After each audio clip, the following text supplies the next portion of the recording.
Good morning sa ating lahat mga kaibigan. Nandito na naman tayo sa ating usapang magmamanok po.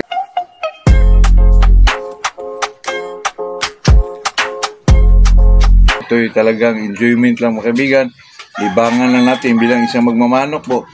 Tuwing umaga wala naman tayo mga ginagawa, wala tayong trabaho. Dito tayo po. Medyo mag-usap-usap tayo mga kaibigan.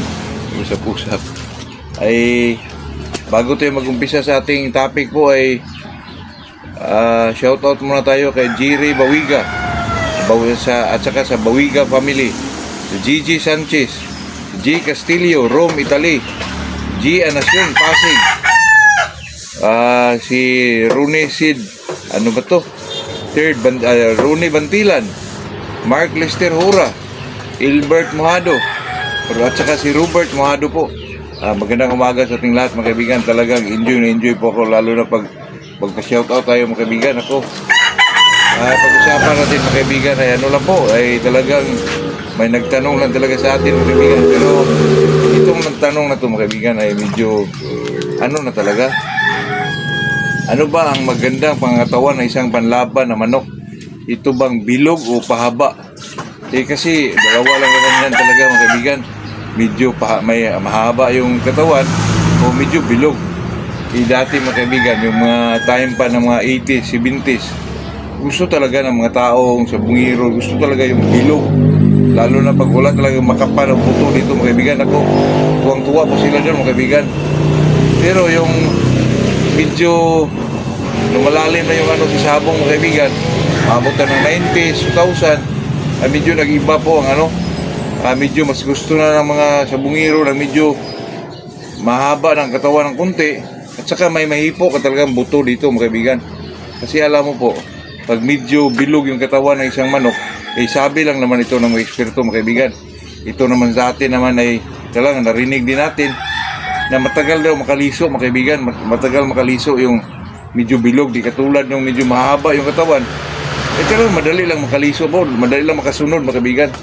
Advice example dyan mga kaibigan, itong mga sweater, itong hatches, medyo mahaba yung katawan. Di katulad yung mga rounded mga kaibigan, talagang bulto ang katawan po, bilog. Mayroon naman mga sweater na bilog, pero ang mga rounded naman mga kaibigan, kahit bilog, ang galing pa rin po. Madali lang makaliso pa rin mga kaibigan. Pero di naman lahat ng rounded mga kaibigan ay bilog po, katulad ng mga Boston mga kaibigan, talagang purma lang, malaki dibdib, tapos medyo. Kasi ang seleksyon naman natin mga kaibigan, yung hugis ng puso ng saging talaga, di ba? Pero mayroon talaga sa pag-breed natin mga kaibigan, mayroon talagang lumalabas na bilog po at saka medyo mahaba ng kunti. Hindi naman yung masyadong mahaba mga kaibigan, kasi pag medyo masyadong mahaba naman po, sa tingin ko naman doon mga kaibigan ay disadvantage din yun, kasi baka maabutan pa ka sa magpalo doon mga kaibigan, kasi masyadong mahaba yung katawan mo. Yung eksakto lang sa haba talaga mga kaibigan, na hindi talaga katulad nung iba na medyo bilog talaga po. Mas maganda yung medyo may haba lang ng kunti. Hindi lang masyadong mahaba po, kasi baka mahirapan din magliso yung manok doon mga kaibigan. Kaya sa atin yung eksaktong haba lang, katulad ng mga sukat ng mga sweaters mga kaibigan, yung mga yung mga Gilmore, ganong klaseng mga kaibigan. Kasi sa sweater mga kaibigan, katulad ng mga Golden Boy, ay napakaganda po ng hugis ng katawan mga kaibigan. Talagang malaki yung mga nila, yung mga balikat. Medyo may mga palo talaga malalakas po. Kaya sa akin naman, kung bilog, may mga lumalabas talagang ganyan mga kaibigan. Kahit ang breed nito ay talaga may lumalabas ng mga bilog. Pero sa akin na mga experience mga kaibigan, yung bilog naman sa tingin ko madali rin makaliso mga kaibigan. Siguro depende na lang yun sa mag-alaga po. Kasi may mga mahaba din na katawan na medyo mabagal po. Pero sa atin naman dito ay nakinig tayo sa mga eksperto, yung talagang lumalaban sa mga tawag nila gitnaan, yung sa mga big time pa mga kaibigan. Kaya tayo naman bilang isang mga gilid boys lang, talaga alam din natin yan. Pero sa experience ko po na nakamanok rin tayo na medyo bilog po, pero hindi naman sila mabagal mga kaibigan. May manok ako dito mga Golden Boy, ang napakabilis po, napakabilis na magliso. Pero yun lang ating mga narinig mga kaibigan na mabagal daw. Pero hindi ko na yan mga kaibigan, kasi nagdepende na lang yun sa atin po. Pero sa mga usap-usapan mga kaibigan, narinig natin na medyo matagal daw makaliso yung medyo bilog na manok. Kaysa ikumpara natin sa doon sa medyo mahaba po. Kaya tayo na lang mag-ano dyan mga kaibigan. Pero sa akin, gusto ko rin yung medyo pahaba ng kunti po. Hindi lang masyado mahaba naman mga kaibigan.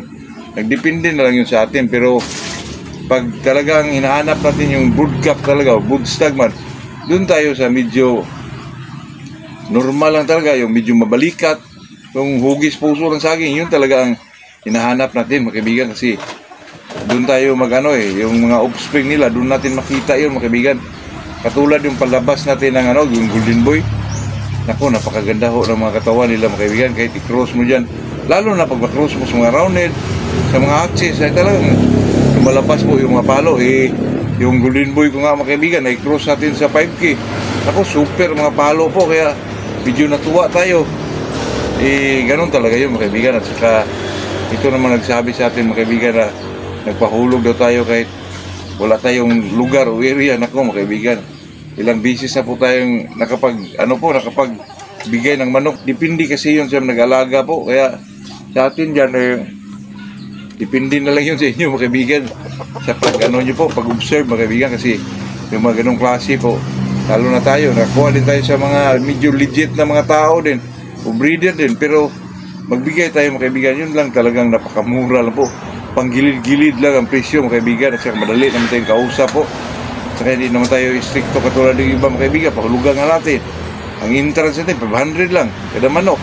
Yung iba 3,500, 4,000. Kasi mga kaibigan, sinasadya nila yung ganon kasi para tutuloy ka talaga sa kasi mahirap yung inalagaan yung manok mga kaibigan. Pagdating sa dulo hindi pala kunin, mo yun, mag-suffer ka doon mga kaibigan. At saka ikaw talaga doon, mahirap yung mas maganda yung pahulugan mga kaibigan kasi makuha mo talaga yun kasi hinulug-hulugan mo Kung actual mga kaibigan na buo mo bayaran, napakalaki po. Kasi sa akin, napakamura lang. Pero pag buo mong bayaran, medyo mahal pa rin yun. Kasi ngayon mga kaibigan, wala na akong medyo mababa na presyo mga kaibigan, lalo na sa mga lalaki po. Depende na lang sa mga babaeng manok na kunin mo. Depende din yun sa mga nagpahulugan mga kaibigan. Pero yung pinakamura doon, depende na lang yun sa kinunan mo po. Pero pinakababa doon mga kaibigan ay 5K lang. Pero yung iba, mayroon ding 8K, mayroong 10K. O sa atin, lalo na po, gilid-gilid lang talaga ang presyuhan mga kaibigan. Yun lang po, sa atin dyan mga kaibigan, mabilog o pahaba man yan. Depende na lang sa diskarte natin dyan mga kaibigan, pag kondisyon natin.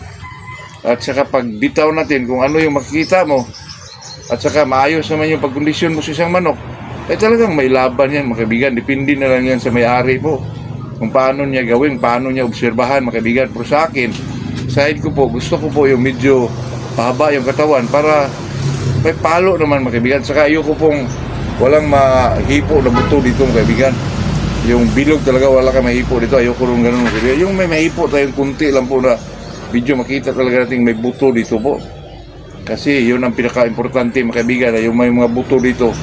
Ito lang may mga palo ang manok na ganyan po. Pero yung plain talaga pag puro mga kaibigan, ayoko naman yung ganun mga kaibigan kasi medyo parang hindi na makakilos ang manok doon, masyadong masikip ba mga kaibigan sa kanilang muscle siguro, baka hindi na extended yung mga palo doon. Kaya yung ang iniwasan natin kasi baka mag-suffer lang yung kinukondisyon natin, hindi lumalabas yung mga palo. Ayun lang po mga kaibigan. Pero sa ating pahulugan po, patuloy pa tayo. Isa na lang talaga mga kaibigan, golden boy. Pag mayroon ng mga kaibigan, close na yun. Kasi kinokontrol talaga natin yun. Tayo naman hindi mga big time. Gilid-gilid boys lang. Kaya yun lang po. Magandang umaga sa ating lahat po.